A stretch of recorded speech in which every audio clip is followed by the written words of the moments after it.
네 짐을 여호와께 맡기라. 그가 너를 붙드시고 의인의 요동함을 영원히 허락하지 아니하시리로다. 아멘.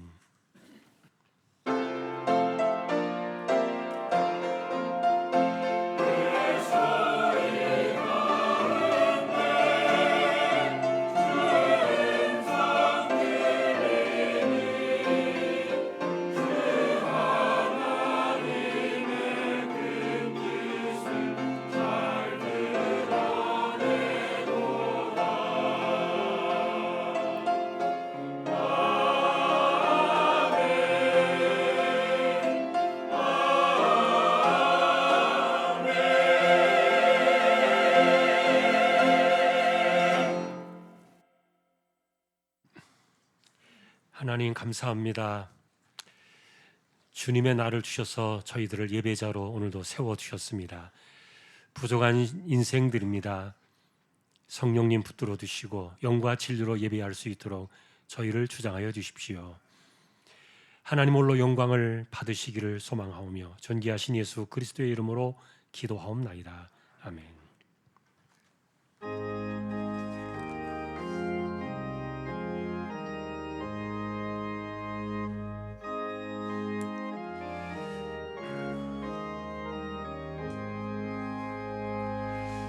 만복의 근원 하나님 온 백성 찬송 드리고 저 천사여 찬송하세 찬송 성부 성자 성령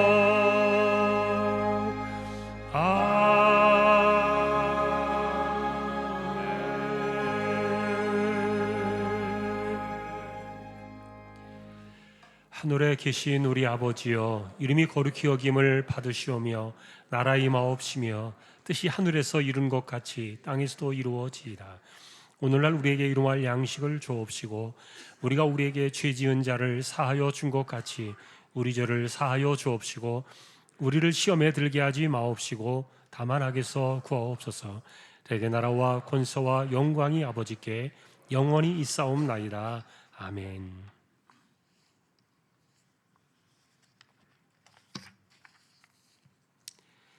네 부모를 공경하라.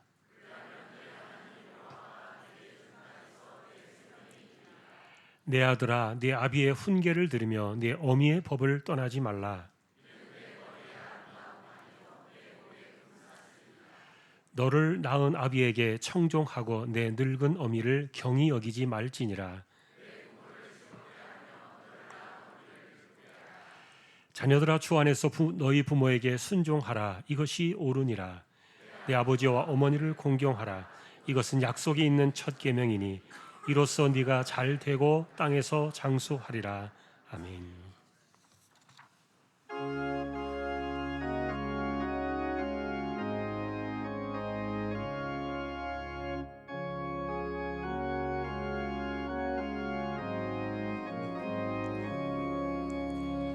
사철의 봄바람 불어있고 하나님 아버지 모셨으니 믿음의 반석도 든든하다. 우리 집 즐거운 동산이라. 고마워라 임마누엘 예수만 섬기는 우리 집. 고마워라 임마누엘 복되고 즐거운 하루하루. 어버이 우리를 보이시고 동기들 사랑에 뭉쳐있고 기쁨과 서름도 같이 하니 한간의 초 나도 천국이야. 고마워라 임마누엘,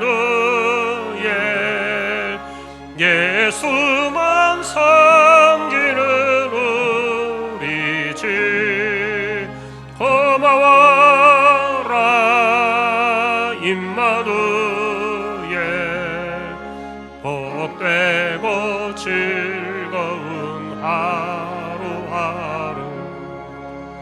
아침과 저녁에 수고하여 다 같이 일하는 온 식구가 한 상에 둘러서 먹고 마셔. 여기가 우리의 낙원이라.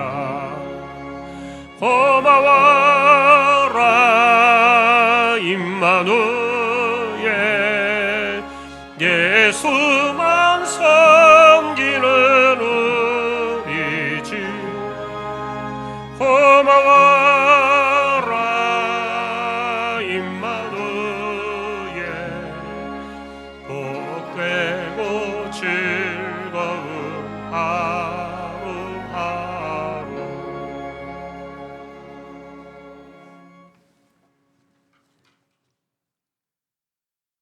어린아이들이 내게 오는 것을 용납하고 금하지 말라. 하나님의 나라가 이런 자들의 것이니라. 자녀들아, 주 안에서 너희 부모에게 순종하라. 이것이 옳으니라. 내 아버지와 어머니를 공경하라. 이것이 약속 있는 첫 계명이니 이로써 내가 잘되고 땅에서 장수하리라. 5월 가정의 달에 주왕의 모든 가정들이 하나님이 주신 은혜와 복이 넘치기를 소원합니다. 오늘도 우리 성도들이 한 주간 동안 삶의 터전에서 열심히 살다가 주님의 날에 성전에 나와 예배드릴 수 있게 되어 감사와 영광과 찬양을 올려드립니다. 하나님, 우리는 항상 잘못된 유혹과 죄에 빠지기 쉬운 연약한 인생임을 고백합니다. 우리가 지은 죄와 잘못들을 용서하여 주시고 정결한 마음과 깨끗한 영으로 인도해 주십시오. 우리는 죄인으로 거룩하신 하나님께 나아갈 수 없지만 하나님께서 독생자 예수님을 대속 제물로 내주심으로 우리를 의롭다 여겨주시고 우리의 삶을 성령의 인도하심으로 이끌어 가심을 감사드립니다. 죄를 짓는 자는 다 마귀에게 속하여 죄로 고통받는 존재이지만 예수 그리스도로 말미암아 회개하고 거듭남으로 은혜를 받아들이면 죄로부터 해방되어 자유로워진다는, 진리를 알지니 진리가 너희를 자유케 하리라는 요한복음 8장 32절 말씀에 거하기를 원합니다. 하나님, 지난 4월 10일 선거에서 선출된 국회의원들이 선거 기간에 약속하고 주장했던 것처럼 우리나라를 더 좋은 국가로 만들며 각자가 속한 지역의 발전을 위해 역할들을 잘 할 수 있도록 인도하여 주시기를 기도합니다. 또한 우리나라의 의사 숫자를 증원하는 문제로 정부와 의사협회의 대립은 의사들의 진료 거부로 인하여 응급 환자나 긴급하게 치료받아야 할 환자들의 피해와 고통이 계속되고 있습니다. 의사 증원에 대한 국민들의 많은 지지를 받은 정부가 좀 더 정교하고 세밀하게 정책을 추진하고 협상을 통하여 문제가 속히 해결되고 유능한 인재들이 의대를 가지 않고도 다른 분야에서 꿈을 이루며 성공적인 삶을 만들어갈 수 있는 나라가 되도록 국가 정책을 잘 만들어갈 수 있게 되기를 기도합니다. 또한 우리나라의 인구 고령화와 저출생 문제는 우리나라가 더 이상 지속될 수 없을 것 같은 심각한 문제임을 알고 우선적으로 해결할 수 있는 효과적인 대책이 시행되기를 기도합니다. 또한 한국 교회가 미래 세대에 대한 전도와 교육과 올바른 가치관을 세워가도록 지혜 주시기를 기도합니다. 하나님, 오늘도 세계 각 지역에 파송된 선교사님들을 안전하게 지켜주시고 기도하는 제목들이 이루어지기를 간구합니다.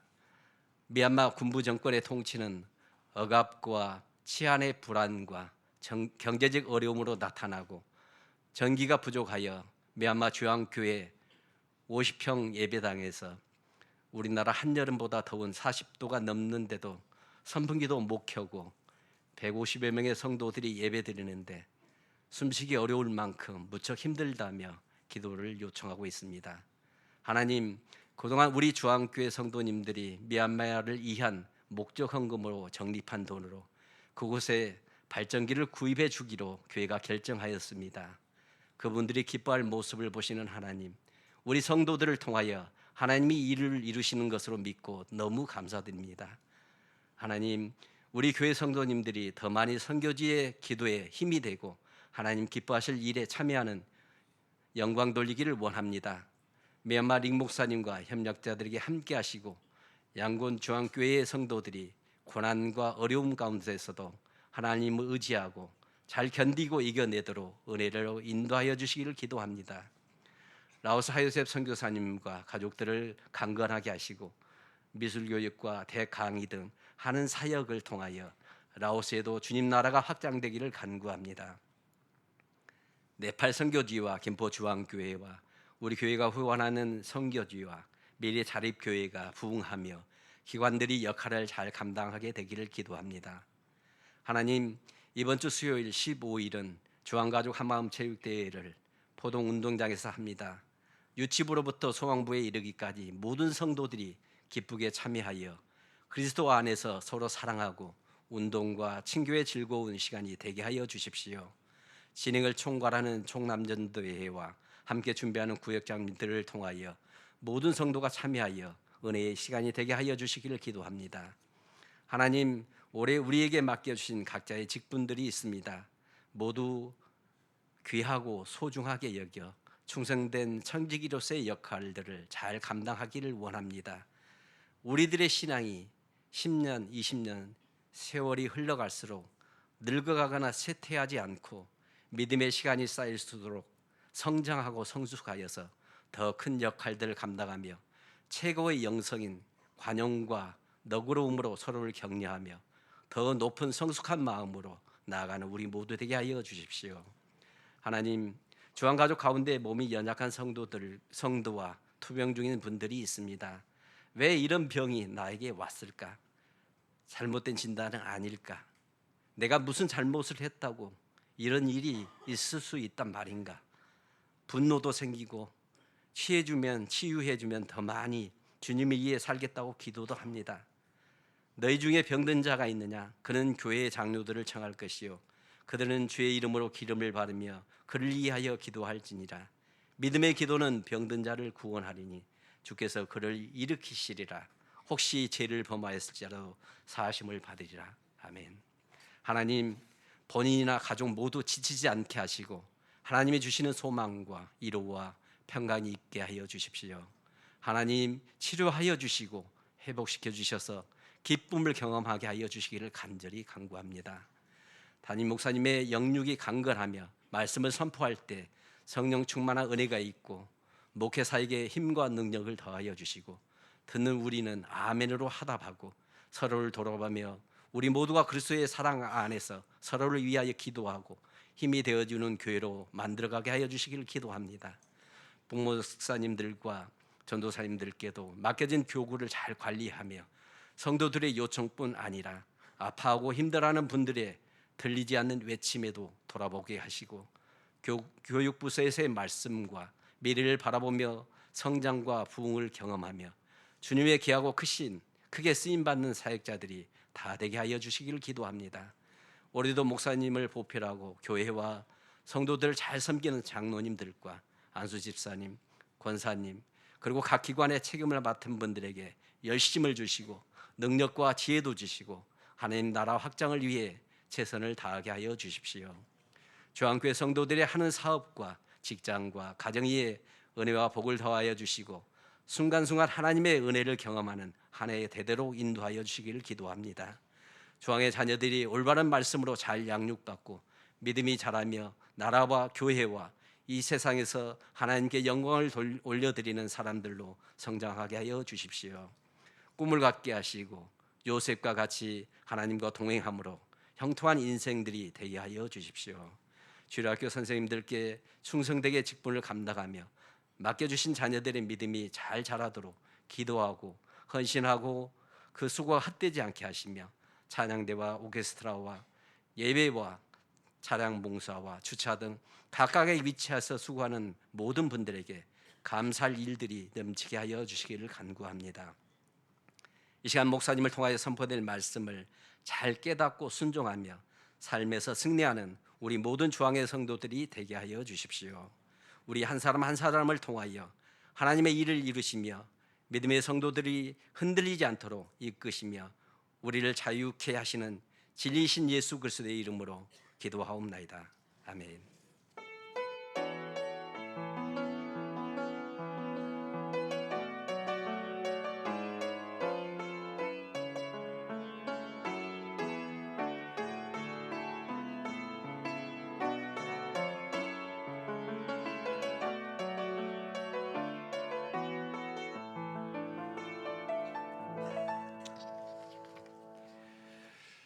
하나님의 말씀 오늘은 마가복음 7장이 되겠습니다.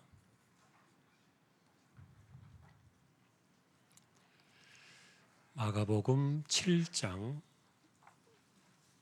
8절에서 16절까지 교독을 하겠습니다. 너희가 하나님의 계명은 버리고 사람의 전통을 지키느니라.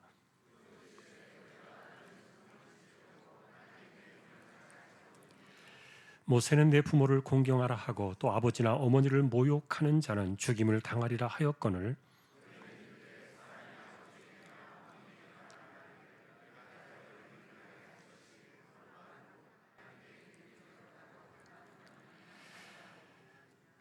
자기 아버지나 어머니에게 다시 아무것도 하여 드리기를 허락하지 아니하여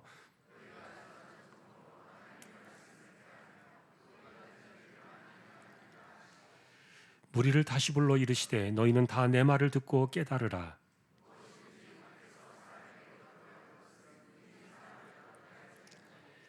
같이 하겠습니다. 사람 안에서 나오는 것이 사람을 더럽게 하는 것이니라 하시고 아멘.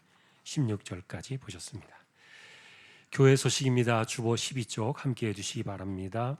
이번 주 성경 읽기는 역대상 14장에서 역대하 6장까지가 되겠습니다. 어제까지 적립된 납건예물 851만 7,508원 65.47% 적립이 되었습니다. 또 감사드립니다. 이번 주 수요일에는 준비해온 체육대회가 있습니다. 포도운동장까지 9시까지 운동장으로 오시면 되겠고요. 이날이 수요일이라서 수요일날 이날 예배는 교회에서 드려지지 않겠습니다. 운동장에서 예배하는 것으로 수요 예배를 대신하겠습니다. 구역의 식구들 함께 많이 챙겨주셔서 많은 분들 참여해 주시기를 또 부탁을 드립니다. 이번에 또 많은 분들이 경품에 또 참여를 해주셨습니다. 여러 가지 귀한 선물들이 많이 있는데 여러분 또 헌신해 주신 분들께 감사하고 남전도회가 총 진행을 하고 또 우리 청년들이 아마 구체적인 사항들은 진행하는 것으로 알고 있습니다. 좋은 날씨와 그리고 좋은 교제 시간이 되기를 또 소망합니다. 그리고 예배위원회에서 찬양 집회로 헌신하실 분들을 모집을 합니다. 교사 청구운동 그 주일 그 즈음에 맞추어서 찬양 집회를 아마 정례적으로 이렇게 하기를 계획하고 있는 것 같습니다. 지금 현재 있는 찬양단과 상관없이 그 찬양 집회에 함께 할 수 있는 분들 계시면 지원해서 또 함께 헌신해 주시면 좋겠습니다. 참조해 주시기 바랍니다. 이번 주 구역 공과 영상은 화요일날 오후에 홈페이지에 올라가게 되겠습니다. 구역장님들 참조하시기 바랍니다. 군입대하는 청년 또 격려해 주시고요. 오늘 아래 광고는 산미보태 LG 화장품 지영미 집사님 사업장 소개되었습니다. 기도를 부탁드립니다. 이제 하나님 앞에 예물을 드리는 시간입니다. 정성껏 준비하신 예물을 하나님께 드리겠습니다.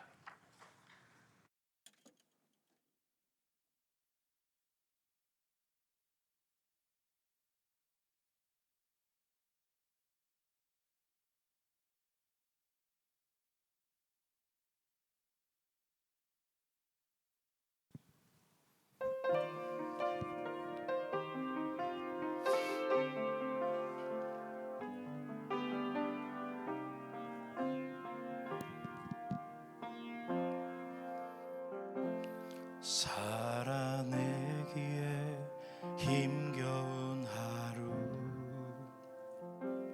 감당하기에 버거운 하루, 삶이 힘겨워 여전히 힘겨워 내 주님께 온 맘 다해 주만 의지합니다. 살아가기에 두려운 하루, 감당하기에 무거운 하루, 나의 힘 다해 정성을 다해 내 주님께 온 맘 다해 주만 바라봅니다. 하루의 은혜가 내 삶에 임하여 문제가 기도가 되고 아픔이 자랑되어 하나님의 사랑 드러나게 하소서. 나를 구원하신 그 사랑, 하루의 은혜가 이곳에 임하여 고난이 축복이 되고 상처가 간증되어 하나님의 사랑 신뢰하게 하소서. 하루를 살아갈 힘 주소서.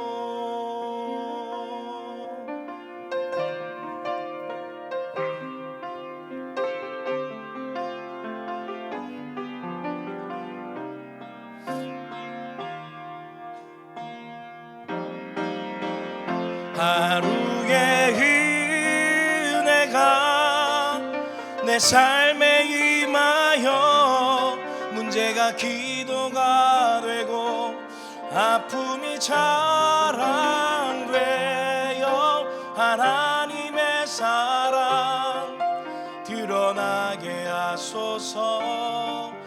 나를 구원하신 그 사랑, 하루의 은혜가 이곳에 임하여 고난이 축복이 되고 상처가 간증되어 하나님의 사랑 신뢰하게 하소서. 하루를 살아갈 힘, 하루를 살아갈 힘, 하루를 살아갈 힘 주소서.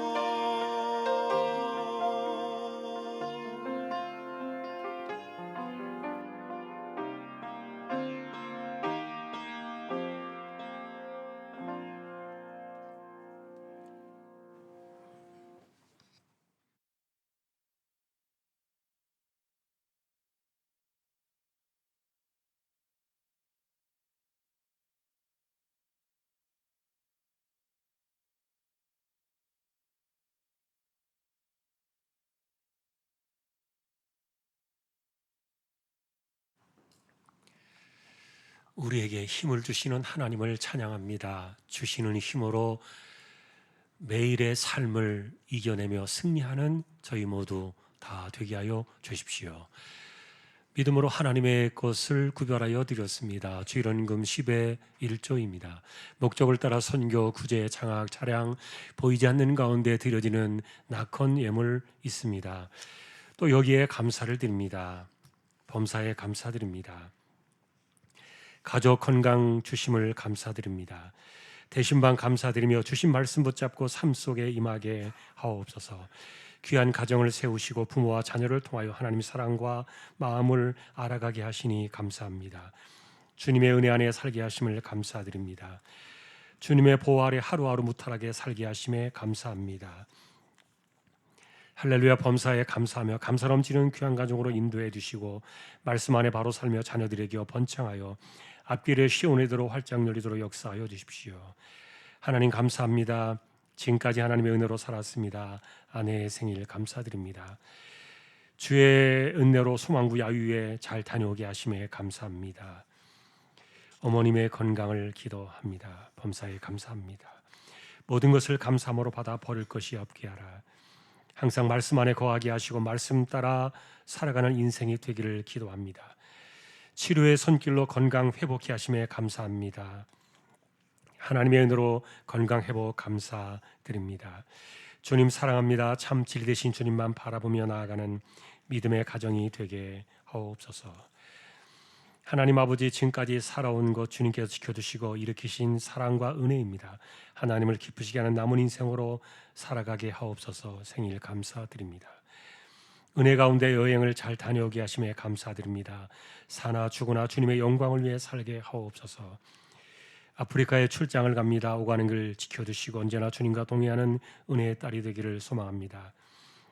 소방관리사 1차 시험에 합격하신 주님의 은혜에 감사합니다. 9월에 있을 2차 시험도 지혜를 주시고 잘 준비하게 하셔서 더욱 은혜 안에 거하고 믿음의 부유한 아들이 되기를 소망합니다.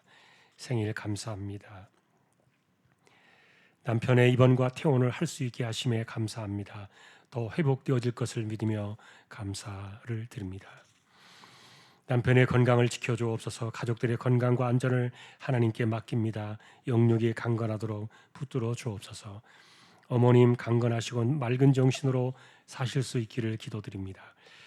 다경이의 결혼에 참석하신 분들께 감사를 드리며 주일 식사 예물로 하나님께 예물을 드립니다.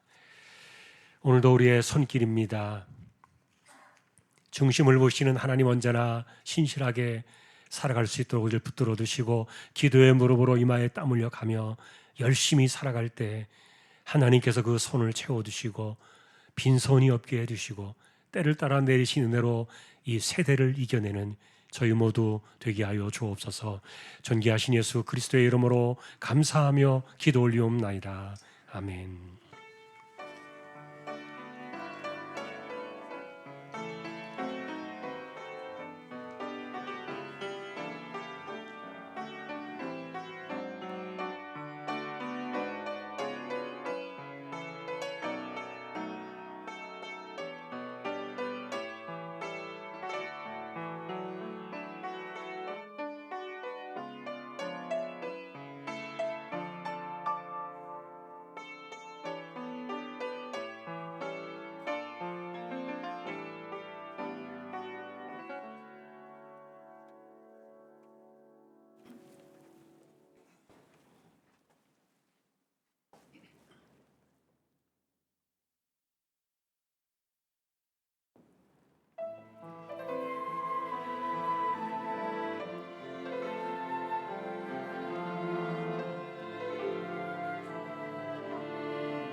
할렐루야. 하나님 감사합니다. 찬양으로 섬겼습니다. 오늘도 찬양을 통해 영광을 받으시니 감사합니다. 이제 말씀 앞에 서려고 합니다. 부족한 종과 저희 모두에게 말씀으로 임지하여 주옵소서. 존귀하신 예수님의 이름으로 기도합니다. 아멘. 오늘도 말씀의 은혜가 함께 하시기를 주님의 이름으로 축복합니다. 지난주에 저희는 어린아이와 같아야 천국에 들어갈 수 있다, 주님의 준엄한 말씀을 한 번 더 만났습니다. 누구든지 하나님의 나라를 어린아이와 같이 받아들이지 않는 자는 결단코 거기 들어가지 못하리라, 주님은 단정해 주셨습니다. 그래서 마태복음에는 어린아이와 같이 자기를 갖추는 자만이 천국에 들어간다, 그렇게 되어 있고, 또 누가복음은 어린아이처럼 천국을 받아들여야만 천국에 들어간다, 그렇게 말해 주었습니다. 우리가 새겨 들어야 될 말씀인 줄로 믿습니다. 이것을 조금 더 쉽게 표현해 보면, 당신은 복음을 어린아이처럼 받아들였느냐, 그런 질문이에요. 또 예수 그리스도 그분을 나의 구주로 모실 때 어린아이들이 그리하는 것처럼 마음속에 주님을 영접했느냐, 같은 질문인데, 자, 여러분, 사실 이 천국의 이 은혜는 어린아이처럼 받는다는 이 말이 무슨 의미인가 하는 것은, 우리가 들은 말씀 그대로를 마음으로 받아가지고 말씀대로 순종하는 것, 이것이 바로 믿음이지, 내가 다시 그것을 만들어서 뭔가를 해내는 것이 아니라는 겁니다. 최근에 유튜브 영상에서 복음의 세미나라는 이런 제목으로 어떤 유명한 이름을 알린 가수 한 사람이 계속 강의를 하는데 많은 사람들이 그것을 들어요. 그런데 제가 그것을 한번 보니까 어떤 사람이 내가 복음은 믿고 싶은데 믿어지지 않는다는 거예요. 그래서 그런 사람에게 내가 깨우쳐 주겠다, 이렇게 하면서 강의한 내용을 제가 보았는데, 왜 믿지 못하느냐 이유도 찾아내고 원인도 분석하고, 그리고 믿어야만 될 어떤 증거들을 찾아내면서 이것을 제시하면서 이것을 깨닫는 것이 믿음이라, 이렇게 주장을 했는데, 여러분, 그게 이단이에요. 자, 복음은 듣고 믿는 거예요. 내가 듣고 판단하고 분석해가지고 믿을 거리를 찾아내서 믿는 게 아닌 겁니다.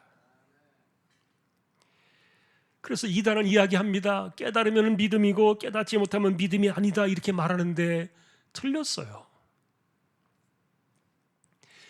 여러분, 사도 바울이 우리에게 전해준 천국의 믿음은 어땠습니까? 네가 만일 네 입으로 예수를 주로 시인하며 또 하나님께서 그를 죽은 자 가운데 살리신 것을 네 마음에 믿으면 구원을 받으리라. 사람이 마음으로 믿어 의에 이르고 입으로 시인하여 구원에 이르느니라. 그러므로 믿음은 들음에서 나며 들음은 그리스도의 말씀으로 말미암았느니라. 내용은 간단하게 두 가지예요. 첫째는, 당신은 예수님을 내 인생의 구주로 그리고 주님으로 시인하느냐. 아주 간단한 문제예요. 예수님이 내게 주님이 되신다는 이 단어에 대해서 설명이 필요하지 않습니다. 왜냐하면 어려운 말이 아니니까요. 내가 들은 그대로 그리스도는 이제 나의 주인이십니다. 왜냐하면 나를 영원한 생명으로 이끄시는 분이 주님이시기 때문에 어떻게 내가 그분을 나의 주님이라고 말하지 않을 수가 있겠습니까? 누가복음은 이런 가르침에 대해서 어린아이처럼 그대로 받아라, 말 그대로 그리스도는 내 생명의 주가 되신다는 이것을 입으로 시인하라, 그냥 어린아이처럼 받으라는 거예요. 비록 여러분 내가 고백한 대로 인생을 살지 못한다 할지라도 중요한 것은 그리스도가 나의 주가 맞느냐 안 맞느냐, 맞으면 맞고 아니면 아닌 거예요. 그래서 복음은 내가 들은 그 말씀을 어린아이처럼 받든지 안 받든지 둘 중에 하나인 거예요. 두 번째는 그리스도가 죽은 자 가운데서 부활하신 것을 어린아이처럼 믿느냐의 문제예요. 십자가와 부활을 내가 듣지 못했다면 그분은 다시 들으셔야 될 겁니다. 그러나 이미 들으셨다면 이 십자가와 부활은요, 여러분이 들으신 그대로예요. 믿느냐 안 믿느냐 둘 중에 하나예요. 여기에 무슨 또 다른 비밀이 있는 것이 아니에요. 그러니 십자가와 부활은 어떤 비밀이 담겨 있는 것도 아니고 어떤 신비함이 거기에 숨겨져 있는 것도 아니기 때문에 내가 들은 그대로를 어린아이처럼 믿으면 구원이고 믿지 않으면 구원이 아니다. 그런데도 사람들은 내가 믿고 싶은데 믿어지지가 않아요. 그러면서 내가 믿을 수 있는 그 어떤 것을 나를 좀 설득해 주시든지 아니면 내가 믿을 만한 무슨 증거를 내놓아서 나를 좀 깨닫게 해 주시든지 이렇게 이야기하는데, 그런데 여러분, 구원은, 십자가와 부활은 여러분이 들으신 그대로예요. 여기에 무슨 또 다른 증거가 필요하고 여기에 무슨 또 다른 어떤 깨달음과 설득이 필요합니까? 그러니 나름대로 성경에 좀 똑똑한 척하는 사람들이 이단에 빠져요. 여러분, 성경은 단순하게 말씀하십니다. 믿음은 들음에서 나고 들음은 그리스도의 말씀에서 온다. 그러니 우리는 하나님 말씀을요, 어린아이처럼 순수하게 받는 그런 방식들을 배워야 돼요. 그대로 말씀을 받아서 그 신앙으로 우리가 천국 가기에 부족함이 없는 저와 여러분 모두가 되시기를 주님의 이름으로 축원합니다. 오늘 주제는 사실 부모 공경에 대한 말씀으로 우리가 나아갈 건데, 그런데 사실 이 이야기는 사람이 만든 가르침이 하나님의 말씀을 얼마나 어떻게 훼손시킬 수 있는가를 말해주는 구절이었어요. 마가복음 7장은요, 제자들이 손을 씻지 않고 떡을 먹었다는 그 이유로 공격을 당하면서 생겨난 사건인데, 손을 씻지 않고 먹었기 때문에 그들은 더러운 영혼이 되었다고 정죄를 받은 거예요. 여러분, 한번 질문해 보겠습니다. 어떻게 하는 것이 더러운 영혼이고 어떻게 하는 것이 정결한 영혼입니까? 혹시라도 독생자의 그리스도의 십자가의 보혈과 그 믿음 이외에 어떤 정결과 더러움을 말하는 성경 구절들을 여러분들이 혹시 보신 적이 있나요? 도리어 성경은 우리에게 이야기합니다. 모든 사람이 범죄하여 하나님의 영광에 이르지 못했다. 세상 모든 사람들을 죄인으로 단정하는 그 구절은 있어요. 그런데 그리스도 이외에 이 땅에서 우리가 정결한 영혼을 갖고 사는 사람들이 누가 있겠습니까? 그런데 유대인들은 기가 막힌 전통을 세운 거예요. 당시에 이 사람들은 죄라는 개념을 세균이나 병원균이나 오염된 물질로 보았어요. 그래서 이 죄는 부정한 사람들과 접촉할 때 생겨나는 이 오염과 같은 것이라고 그들은 여겼는데, 그러다 보니까 물로 손을 씻지 않으면 더러운 영혼이 된다. 혹시라도 시장 바닥이나 길거리를 지나오면서 어떤 부정한 사람과 접촉했는지 알 수 없으니까 내가 내 영혼이 더러워지는 것을 막기 위해서 반드시 손을 씻고 음식을 먹어야 된다, 이렇게 가르쳤던 거예요. 자, 이런 점에서 주님은 이 논쟁을 확산시키면서 오늘 말씀을 가져온 건데, 실제로 우리를 더럽히는 것은 우리의 입으로 들어가는 것이 더러운 것이 아니라 내 속에서 나오는 것이라 그랬어요. 이것은 그 이후에 나와 있는 논쟁 속에 계속 나오는 내용인데, 그러니 손을 씻고 깨끗한 손으로 음식을 먹으면 정결한 영혼이 된다고 믿었던 이런 것들이 정말 말도 되지 않는 그런 주장들인데, 그런데 그 당시에 그렇게 가르치니까, 그리고 모든 사람들이 그렇게 믿어버리니까 그게 정말 그렇다고 믿게 되는 이런 집단 믿음의 허상에 빠져버리고 말았다는 거예요. 가짜가 진짜처럼 둔갑을 해버리는 이런 위험한 사건들, 그것을 예수님께서 지적해 주셨는데, 근데 저는 이 본문을 우리가 이해하기 쉽게 생각하기 위해서 현대적으로 이런 것들을 말해주는 방식이 하나 있다는 생각이 들어요. 1938년도에 연극이 하나 있었습니다. 이 못된 남편이 자기 아내의 재산을 다 뺏기 위해서 온갖 수를 써대는 남편의 이야기였는데, 그 사건은 집안에 밤에 켜두는 그 가스로 호롱불을 켜는 이 가스등으로 일부러 가스를 빼내가지고 불빛을 아주 희미하게 만들어 놓고, 그래서 아내가 어둡다고 말하면 본래 이 호롱불은 이런 것이라고 다그치면서 당신이 문제가 있는 사람이다, 이렇게 몰아세우는 방식을 했던 거예요. 그래서 그 호롱불 때문에 매일같이 남편은 아내를 호통치고 다그치고 몰아붙이면서 남편이 말하는 것에 무조건 복종하게 만들고, 남편의 생각에 의지하게 되면서 이 아내는 스스로 옳고 그름에 대한 분간이 사라져버리게 만들었던 겁니다. 그래서 자기의 판단은 사라지고 남편이 하라는 대로만 복종하게 되는 정신적인 노예가 되어버린 이런 현상을 가리켜서 1948년도에 미국의 심리 치료사였던 로빈스턴은 이것을 가스라이팅이라 이렇게 불렀어요. 이런 일들이 군대에서도 일어나고, 직장에서도 일어나고, 학교에서도 일어나고, 최근에는 연인 관계에서도 일어나고, 심지어 친구들 사이에서도 나타나는 그런 일들이었는데, 지속적으로 정신적인 학대를 가하면서 상대의 자존감을 무너뜨리고, 그리고 그 사람에 대한 지배력을 강화시키는 그런 아주 나쁜 학대 수법이었던 거예요. 이런 비슷한 말 가운데 또 다른 단어가 하나 있습니다. 그루밍이라는 말을 들어보셨을 거예요. 이것은 상처가 있고 마음이 힘들고 외로운 사람들에게 친밀하게 접근을 해가지고 그 사람과 친밀감을 쌓아나가면서 그 상대를 지배해 나가는 그런 방식이었는데, 본래 이 말은 짐승들이 털을 고르거나 몸단장할 때 쓰는 단어였다고 합니다.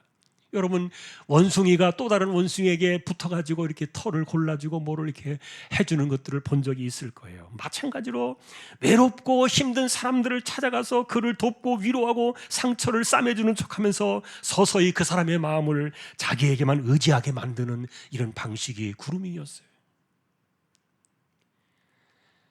결국 이렇게 하는 목적은 그 상대방으로 하여금 옳고 그름을 판단하는 정신세계를 무너뜨려버리고 내가 시키는 대로만 복종하게 하는 그런 사람이 되게 했던 건데, 상대의 약점을 틀어쥐고 지속적인 학대를 가하면서 상대를 지배하려는 이 가스라이팅이나 아니면은 친밀감으로 포장을 해가지고 마음을 도둑질해가는 이런 그루밍 방식이나 이런 것들은 주로 약점을 지닌 사람들, 아픔이 있는 사람들, 어린아이들, 여자들, 노약자들, 그리고 힘든 상황에 처해 있지만 벗어나기 어려웠던 사람들의 유약한 심리를 이용해가지고 그들을 지배하려는 아주 못된 방식이었어요. 자, 그런데 이런 일들이 사실은 이단에게서 나타나는 현상들이고 잘못된 집단에서 나타나는 그런 현상들이기도 하지만, 그러나 실제로 건전하다고 생각하는 종교나 신앙 공동체 안에서도 이런 일들은 일어나고 있었던 것을 오늘 본문은 우리에게 말해주었던 거예요. 주님은 비슷하게 이렇게 사람이 만들어낸 전통을 개탄하셨던 겁니다. 이것은 성경이 아니었는데, 그런데 성경과 같은 그 권위로 이것이 받아들여지고 있었던 거예요. 예를 들면 처음에 말씀드린 것처럼 손을 씻어서 음식을 먹어야 그 영혼이 더러워지지 않는다, 이렇게 생각을 했던 것은요, 성경 어디에도 나와 있지 않아요. 그런데 계속 그렇게 들어왔고 그리고 그렇게 배웠고 그리고 그런 줄 알고 살다 보면은 손을 씻지 않은 사람은 더러운 영혼이라고 정죄를 해버리는, 그래서 이것은 위생의 문제가 아니라 신앙을 빙자했던 그루밍 형태의 사람이 만들어낸 전통이었던 거예요. 이런 행태를 개탄하시면서 주님은 이사야의 예언을 가져오십니다. 이 백성이 입술로는 나를 공경하되 마음은 내게서 멀도다. 사람의 계명으로 교훈을 삼아 가르치니 나를 헛되이 경비하는도다. 너희가 하나님의 계명은 버리고 사람의 전통을 지키는구나. 아마도 여러분들은 지금 우리가 손을 씻고 음식을 먹어야 우리 영혼이 깨끗해진다라고 말하는 이런 가르침을 듣는다면 그게 무슨 말이 되느냐, 아마 여러분들은 거부할 수 있는 분별력이 있으실 거예요. 하지만 그렇게 배움을 들었던 이 그루밍을 당한 그 세상은요, 이것이 옳다고 믿게 되는 거예요. 그래서 예수님은 당시에 이와 같은 부조리한 행태를 지적하시면서 오늘 우리가 만나야 되는 중요한 주제 하나를 짚어주셨다는 겁니다. 이것이 고르반 사상이었고 부모 공경에 대한 엇갈린 방식이었어요. 그 당시에 사람들은 고르반이라는 사상을 만들어내었는데 이것이 하나님의 말씀이었던 5번째 계명, 제5계명을 저버리게 했던 거예요. 여러분, 5계명이 무엇이었습니까? 내 부모를 공경하라. 그리하면 내 하나님 여호와가 내게 준 땅에서 내 생명이 길리라. 예수님은 이 구절을 다시 일으켜 세우시면서 더욱 강하게 이야기를 하십니다. 내 부모를 공경하되 아버지나 어머니를 모욕하는 자는 죽임을 당하리라. 부모 공경에 대한 책임을 아주 강력하게 말씀해 주셨어요. 문제는 그 당시에 이 고르반이라는 이 전통의 사람들의 가르침이 이 부모를 공경해야 한다는 이 약속의 말씀을 무마시켜버리고, 그리고 부모를 섬기지 못할 때 갖게 되는 그 죄책감마저도 다 지워버리는 이런 그루밍 방식으로 그들이 세뇌를 당했던 거예요. 본래 여러분, 고르반이라는 것은 하나님께 드려진 예물이라는 의미를 갖고 있어요. 자, 그런데 유대인들은 이것을 통해서 부모를 공경하라는 말씀을 훼손하면서 어떤 죄의식이나 죄책감도 느끼지 못하게 만들어주고 그것이 정결한 영혼이라고 믿게 했던 건데, 예를 들면 이것이 무슨 논쟁이었는지 쉽게 가닥을 잡아보면 이렇습니다. 어떤 사람이 하나님께 예물을 드려야 돼요. 그런데 예물을 드리고 나면은 부모를 섬길 돈이 없는 거예요. 이런 사람을 가정에서 예를 들어본다면, 그럴 때 이들이 가르쳤던 것은 뭐냐 하면 하나님께 먼저 드리면 하나님이 받으셨으니까 부모는 섬기지 않아도 돼, 이렇게 가르쳤던 거예요. 사실 가난한 아들의 입장에서는요, 하나님께 드릴 예물도 있고 부모를 섬길 돈도 있다면 다 좋겠지만, 그러나 그렇지 못할 때 하나님께만 드려도 그것으로 충분히 부모 공경이 된 거니까 괜찮아 라고 이렇게 가르치니까 아들의 그 미안한 마음과 부담을 많이 덜어주었던 거죠. 처음에는 정말 대단히 고마운 가르침이었을 거예요. 그런데 이런 일들이 점점점 그루밍화 되어 가면서 사회를 덮어나갈 때 일은 더욱 커지고 말았어요. 12절에 가서 보니까 부모에게 섬겨야 될 그 물질도 고르반으로 하나님께 드린 것이 있다면 그것으로 다 태웠으니까 더 이상 아무것도 부모에게 드리지 않아도 돼. 아예 부모를 공경하는 물질까지 막아버린 것이 고르반이었던 거예요. 부모에게 드려야 될 것을 고르반이라고 선언해버리면 다 되었다는 것이죠. 그래서 이것이 5계명을 저버린 것이 되어버렸는데, 자, 그런데 예수님은 이렇게 말씀을 폐하는 인간의 가르침들이 많다는 거예요. 이게 많다 그랬어요. 13절에 보니까. 그러니 여러분, 이것은 성경이 아니었던 겁니다. 사람이 만들어낸 자신들의 그 전통이 이것이 사람들의 정신세계를 지배하면서 그들로 하여금 그것이 옳다고 여겨지게 만들어버리는, 다시 말하면 어떤 사람이 나이가 드신 부모님을 돌보는 일에 돈을 써야 되는데 그 돈을 성전에 드리겠다고 맹세를 해버리면 그 돈을 부모님께 드려야 될 그 의무에서 그가 벗어나기 때문에, 그러니 부모를 섬기지 않아도 된다라고 말했던 이런 것들을요 이해하고 받아들이게 되면 이런 현상이 그게 진리가 되어버린 거예요. 자, 중요한 것은 이것이 신앙이라는 이름으로 하나님을 우선적으로 섬긴다는 그런 이름으로 말씀을 저버리게 하는 전형적인 율법주의적인 수법이었는데, 이런 현상들이 얼마나 그 사람들의 뻔뻔한 위선을 가려주는 거짓으로 발전했는가는 알 수가 있고요. 예수님께서는 이런 일들이 정말 나쁜 속임수들 가운데 하나에 불과했다, 그렇게 말해 주었어요. 예를 들면 여러분, 지금도 우리가 지금 이 고르반에 대한 이야기를 하려고 합니다만, 우리 곁에는요 이렇게 잘못된 사람들이 만들어낸 그런 우리의 정신세계를 잘못되게 멍들게 만드는 그런 그루밍 형태의 전통들이 사실은 있어요.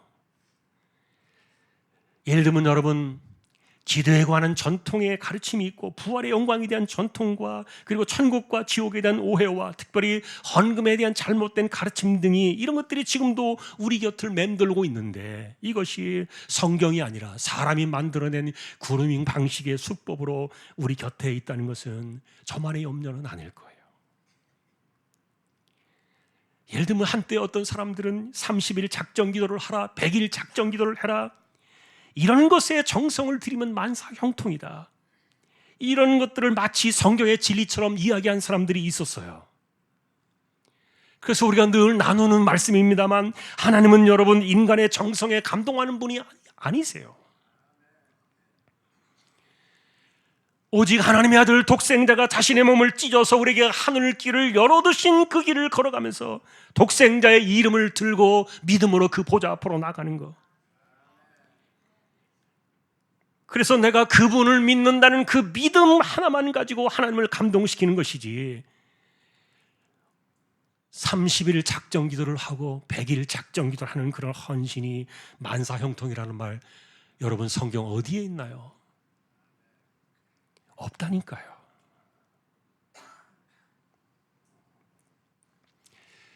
천국에는 등급이 없다는 말씀도 우리가 몇 주에 걸쳐서 살펴보았어요. 그런데도 여전히 천국에는 등급이 있다고 이렇게 사람의 생각을 그루밍시키는 이런 전통들이 지금도 남아있어요. 예를 들면 헌신을 많이 한 사람은 해 같은 영광으로 부활을 하게 되고, 헌신하지 못한 사람은 초라한 형상으로 부활할 것이다. 그러니 누구는 대궐 같은 집에 살 것이고 누구는 개털모자를 쓸 것이고, 그래서 이렇게 헌신을 빙자해서 천국의 등급을 매기는 이런 주장들이 말도 되지 않는 것이지만, 자꾸만 이런 일들에 그루밍화 되어져 가면 이게 사람의 전통이 성경을 훼손시키는 거예요. 최근에 이만희가 자신을 따라오는 수많은 10만이 넘는 그 사람들을 그루밍화 시켜버린 이 정신세계를 파괴시킨 가르침이 무엇입니까? 자기를 위해서 헌신하고 이 새로 오게 될 신천지를 위해서 헌신하면 그런 사람들이 큰 자리를 많이 차지할 것이다. 그래서 사람들의 정신을 무너뜨렸는데,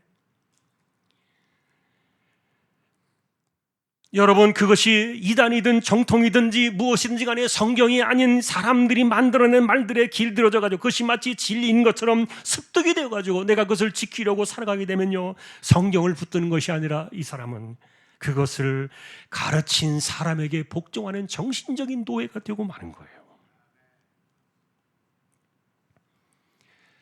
사람이 만든 이 전통적인 그루밍에 길들어지게 되면요, 헌신하기 위해서 있는 돈 없는 돈 모두 다 갖다 바쳐도 끝없이 허전한 그 속을 채울 수는 없는 거예요. 왜 그래요? 그것은 진리가 아니니까.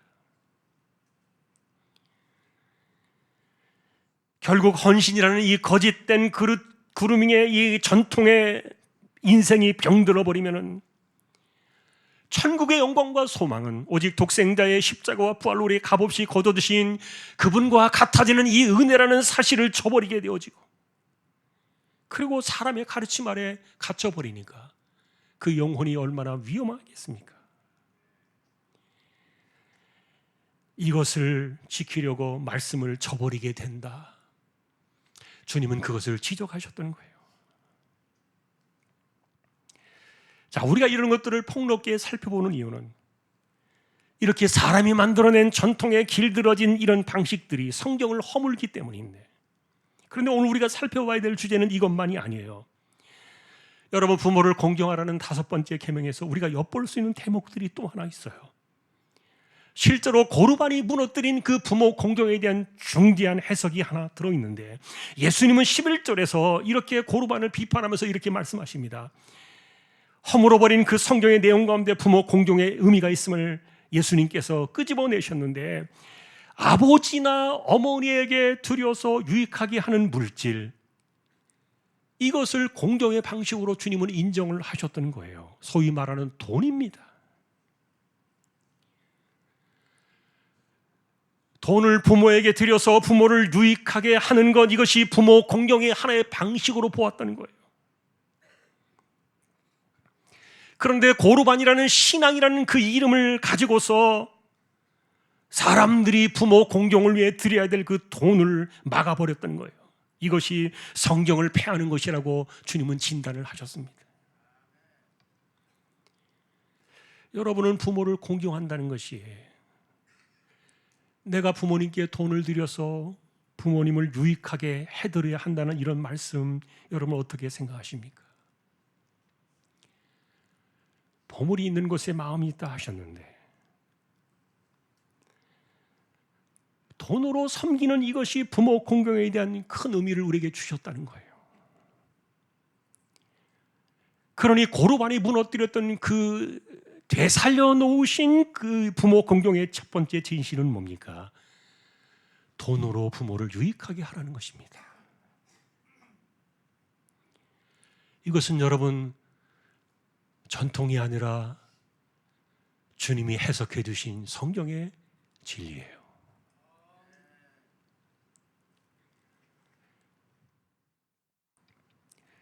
또 하나의 진실은 부모 공경에 대한 사도 바울이 전한 성경의 가르침에서 찾아볼 수가 있는데, 바울은 부모를 공경해야 된다는 그 말씀에 앞서서 너희 부모를 주 안에서 순종하라, 이것이 옳으니라, 이 선언부터 내놓았어요. 다시 말하면 사도 바울은 부모를 공경한다는 그 개념을 순종한다는 의미에서 그것을 찾아온 것인데, 그래서 제가 순종이라는 단어를 찾아보았어요. 성경에서 순종은 어떻게 말하고 있는가? 성경이 말해주고 있는 그 순종의 개념은 창조의 하나님 그분의 말씀을 듣는 인간의 관계에서 이것이 나왔는데, 예를 들면 여러분, 사람은 어떻게 하나님 말씀을 순종할 수 있습니까? 그것은 내가 하나님 말씀을 어떻게 해보겠다고 움직여서 되어지는 것이 아니라, 하나님은 말씀하신 것을 스스로 지키시는, 약속하시는 하나님의 사실을 믿는 것.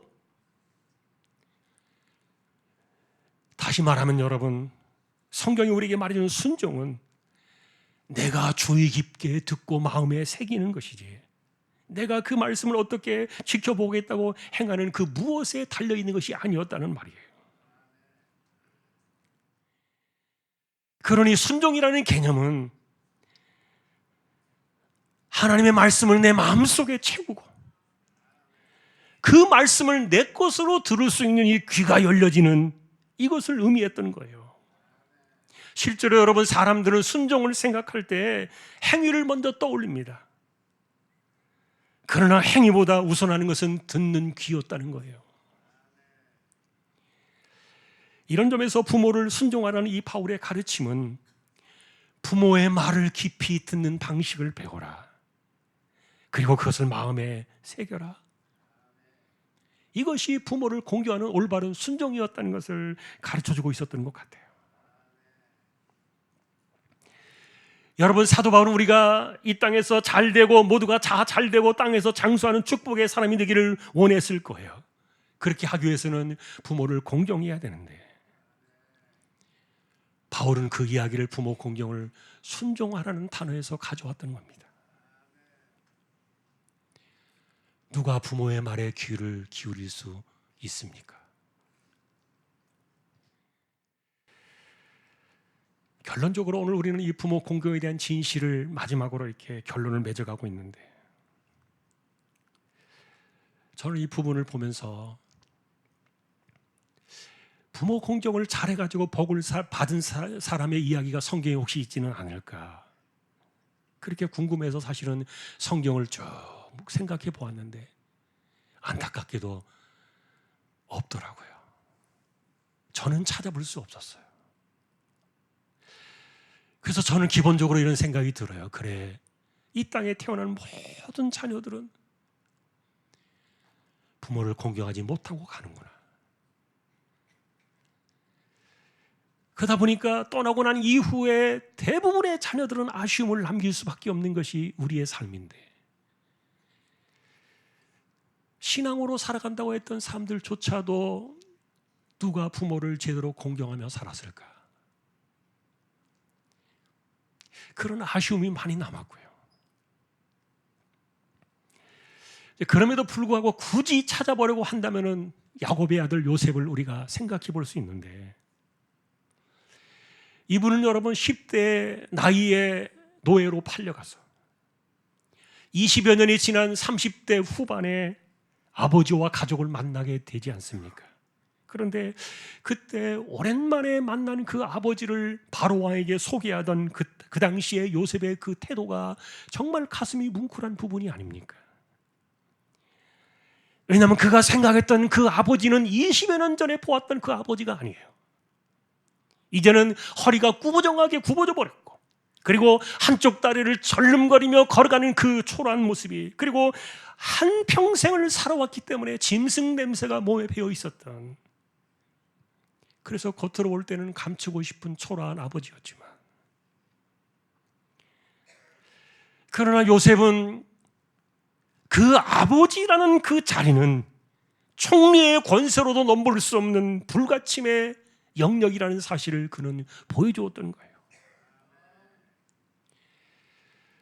어쩌면 10대의 나이에 자신을 잘 보살펴주지 못해가지고 자기가 노예로 팔려버리게 했던, 자기를 버린 아버지로 원망할 수도 있었지만, 그러나 그는 아버지 야곱이 숨을 거두는 그 마지막 날까지 아버지의 그 손 아래 자신의 인생과 아들들의 인생, 손주들의 인생까지 아버지의 손 아래 자신의 인생을 놓았던 거예요. 아버지라는 존재를 그래서 마음속에 가슴에 담고 살았던, 이분이 부모 공경에 대한 표상은 될 수도 있겠구나, 충분하다는 생각은 들어요.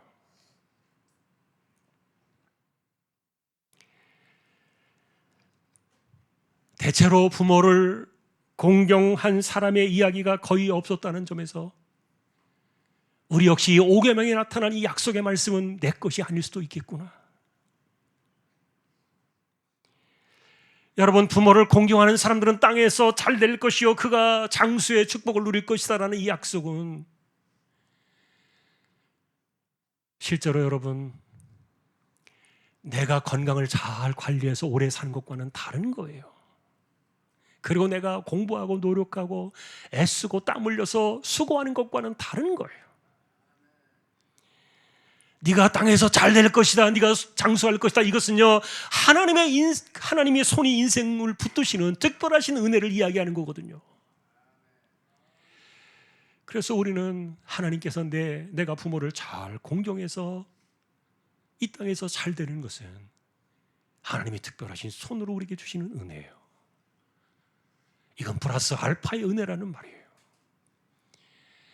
그리고 이런 사람들이 장수하는 그 복은요, 비실비실 하면서 겨우 숨만 쉬며 살아가는, 오래 사는 그런 것이 아니에요. 사람답게 살아갈 수 있도록 붙들어 두시는 이 장수의 축복, 이거는 플러스 알파의 은혜예요. 그러니 누가 부모를 공경하는가? 사실 이 주제는 굉장히 슬픈 주제예요. 왜냐하면 우리가 아까도 말했던 것처럼 성경에서 찾아볼 수 없는, 이런 찾아볼 수 있는 사람들의 이야기가 거의 없다는 점에서 굉장히 슬픈 이야기지만, 그러나 이 말씀은 여전히 우리의 삶에서 버려질 수 없는 말씀이에요. 오늘 우리가 만났던, 그래서 이 부모 공경의 진실은 두 가지로 우리가 압축을 했던 겁니다. 첫째는 예수님께서 되살려 놓으신 것이 뭡니까? 물질을 들여서 부모를 유익하게 하라. 그 당시에 물질은 우리가 쓰는 재화를 이야기하는데 요즘처럼 이렇게 돈으로 이렇게 활용되던 시대가 아니잖아요. 그래서 이런 그 재물이나 예물이나 이런 것들로 설명이 되는데, 오늘날로 말하면 간단하게 말하면 돈이에요. 돈으로 부모를 유익하게 하라. 이게 부모 공경에 대한 빼낼 수 없는 의미에 들어있어요. 이게 첫 번째 진실이에요. 두 번째는 사도 바울이 우리에게 말해 주었습니다. 부모를 순종하는 것이, 주 안에서 부모를 순종하는 것이, 그것이 바로 부모 공경이다. 누가 이것을 해낼 수 있을까? 여러분, 오늘도 우리는 이 말씀을 대하면서 그런 생각이 듭니다. 오늘 우리는 사실은 이 잘못된 사람이 만들어낸 그릇된 전통 이런 것들을 이야기하는데, 제가 이런 이야기를 하면 혹시 여러분이 오해를 할 수 있을지 모르겠습니다만, 결론 부분에서요, 부모를 공경하라는 말이 우리가 말하는 효도라는 단어와는 달라요. 실제로 성경에서 효도라는 단어를 쓰지는 않습니다. 부모를 공경하라고 말해요. 바울이 우리에게 부모를 공경하라는 것을 가르치고, 하나님께서 모세를 통해서 부모를 공경하라는 계명을 주실 때, 그들은요, 공자가 만들어내고 유교가 만들어낸 그 효도라는 것을 집어넣은 것이 아니에요. 달라요. 그러니 어떤 사람들은 부모를 공경하는 이 마음이 부모를 효도하는 것과 같다는 뜻으로 생각할지 모르겠지만, 잘못하면 우리가 그루밍화 되어질 수도 있는 거예요. 성경을 버릴 수도 있는 거죠. 성경은 우리에게 부모를 공경하라고 말합니다. 그래서 오늘 우리는 그 공경한다는 말이 무엇인가를, 그 진실을 찾아가 본 거예요. 잘못된 가르침을 떠나서 진짜 우리가 성경의 본질로 돌아가는, 그것을 오늘 우리는 결론에서 두 가지를 정리했던 겁니다. 한 번 더 여러분, 돈으로 부모를 유익하게 하시기를 바랍니다. 돈을 들여서. 그것이 부모 공경의 첫 번째 진실이었고, 두 번째는 부모의 말을 새겨 들어라. 그것이 진정한 부모 공경의 순종의 두 번째 진실이었던 거예요. 무엇을 해서가 아닙니다. 무언가를 해내서가 아니라, 오늘 우리가 이 주시는 이 부모 공경에 대한 성경이 말하고 있는 진실을 우리가 찾아나가면서 하나님 말씀이 우리 안에서 회복되어지고, 그리고 무엇보다도 바라기니 5계명에 약속되어진 이 축복이 여러분의 삶에서 나타나는 그런 복된 인생들 될 수 있기를 존귀하신 주님의 이름으로 간절히 축원합니다. 577장입니다.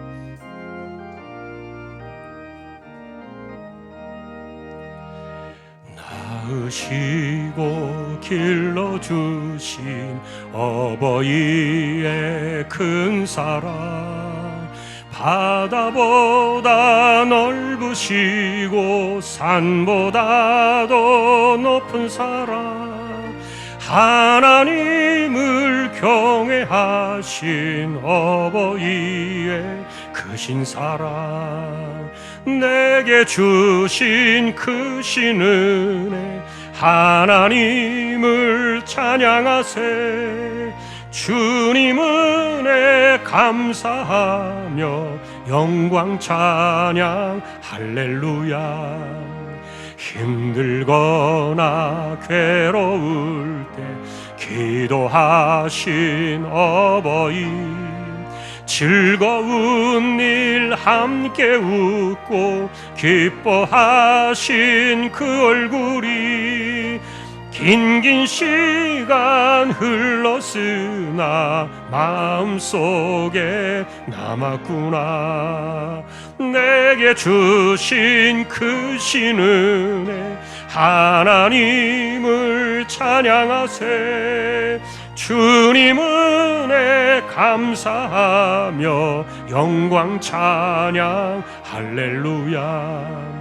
재미있게 가르치신 귀한 성경 말씀이 기쁜 노래 찬양하며 예배드린 그 시절이 지금 와서 생각하니 어찌 평생 잊으리까. 내게 주신 크신 은혜 하나님을 찬양하세. 주님 은혜 감사하며 영광 찬양 할렐루야. 아멘.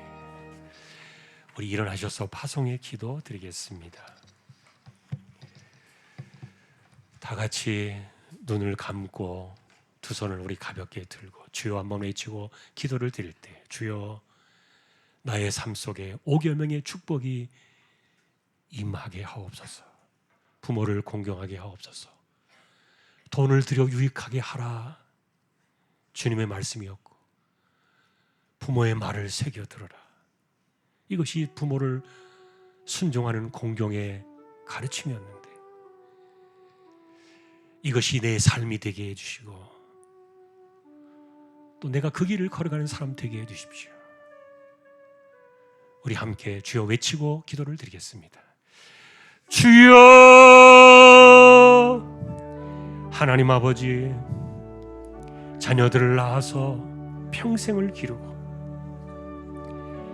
자신의 인생을 드리며 헌신하며 살아왔을지라도 자녀들에게 공경을 받지 못하는 부모가 너무나도 많은 이 세대를 우리가 살아가면서 참으로 하나님의 백성들을 마저 그럴 수는 없는 하나님의 약속의 말씀이 저버리게 되어지고 말씀을 패하는 이런 불행한 일들이 우리의 삶에서 일어나지 않게 하시고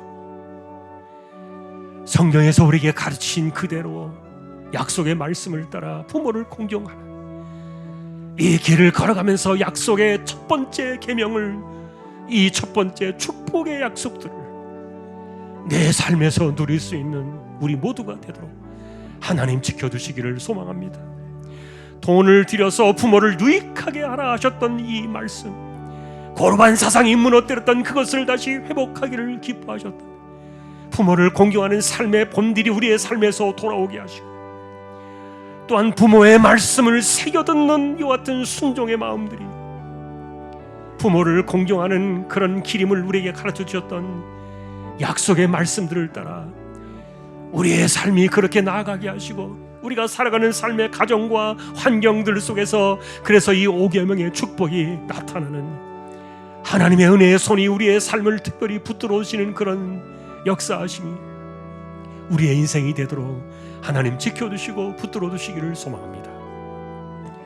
다시 한번 우리 조항의 가족들을 지켜주시고 성경이 우리에게 가르치는 대로 부모를 잘 공경하는 우리 모두 되게 하여 주옵소서. 감사합니다 하나님.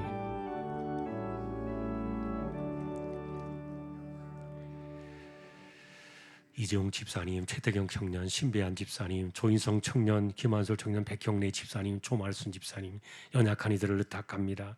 병원 치료받는 이들을 암 치료하시는 사람들, 병약하고 가난한 사람들, 은혜가 필요한 사람들, 하나님이 너희들을 꼭 기억해 주시고 연세 많으신 분들 기력을 붙드시며 맑은 정신 총기가 흐려지지 않게 하여 주옵소서. 선교지와 개척된 교회와 세우신 주님의 종들을 기억해 주시고 조일학교 젖먹이 어린아기로부터 백발의 노년에 이르도록 우리 모두를 붙들어 주셔서 성경이 우리 안에서 살아나고 성경이 우리 안에 우리의 삶을 일으켜 세우고 성경대로 살아가면서 하나님의 약속의 복을 받아 누릴 수 있는 신실한 그리스도인들이 되도록 우리 모두를 지켜주시기를 소망합니다. 부모를 공경하는 자들이 잘 될 것이다. 그리고 내가 그들을 땅에서 장수하게 하리라. 약속의 말씀이 우리에게 주어진 것을 기억하며 이 땅에 수많은 사람들이 부모를 공경하는 그 개념을 잊어버리고 성경의 방식이 아닌 다른 것을 가지고 잘못된 길을 걸어갈 수도 있는데, 오늘도 우리는 이 부모 공경의 진실을 만나면서 돈을 들여서 부모를 유익하게 하라. 그리고 부모의 말씀을 새겨 들어라. 우리에게 주셨던 부모 공경의 진실을 따라 하나님이 말씀하신 그 길을 걸어가기에 부족함이 없는 저희들 모두가 다 되게 하여 주옵소서. 존귀하신 우리 예수님의 이름으로 간절히 기도하오며,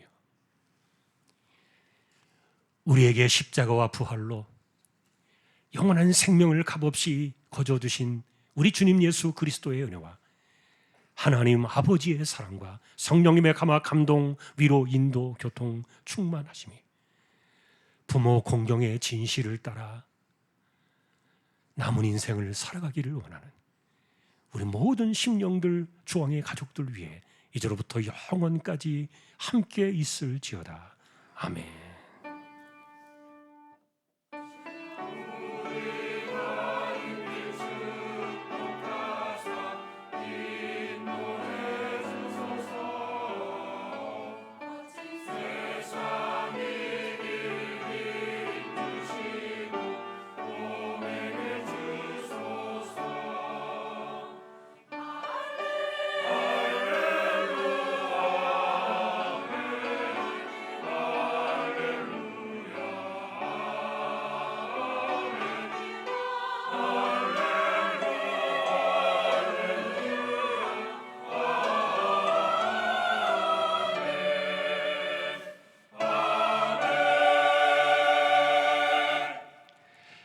부모 공경의 축복이 함께하는 가족 모두가 되시기를 주님의 이름으로 축복합니다.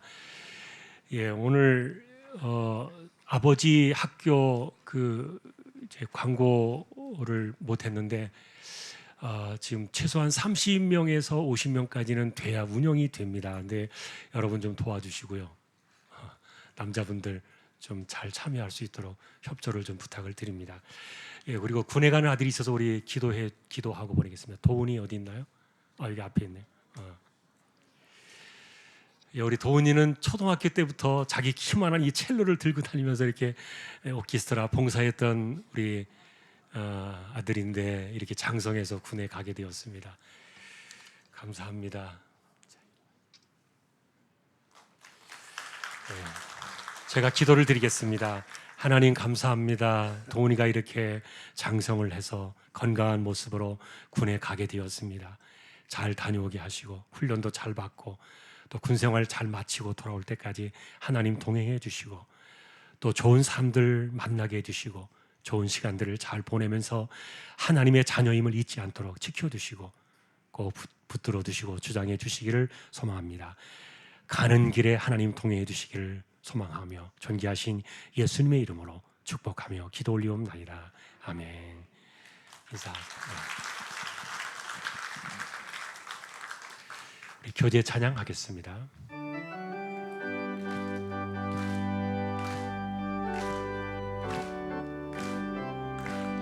예수 안에서 우리 화목됐네. 예수 안에서 우리 화목됐네. 하나님의 영광 함께 누릴 소망 있네. 예수 안에서 우리 다 같이 손잡고 찬양하시겠습니다. 예수 안에서 우리 사랑 안에. 예수 안에서 우리 사랑 안에. 하나님의 영광 함께 누릴 소망 있네. 예수 안에서 우리 사랑 안에.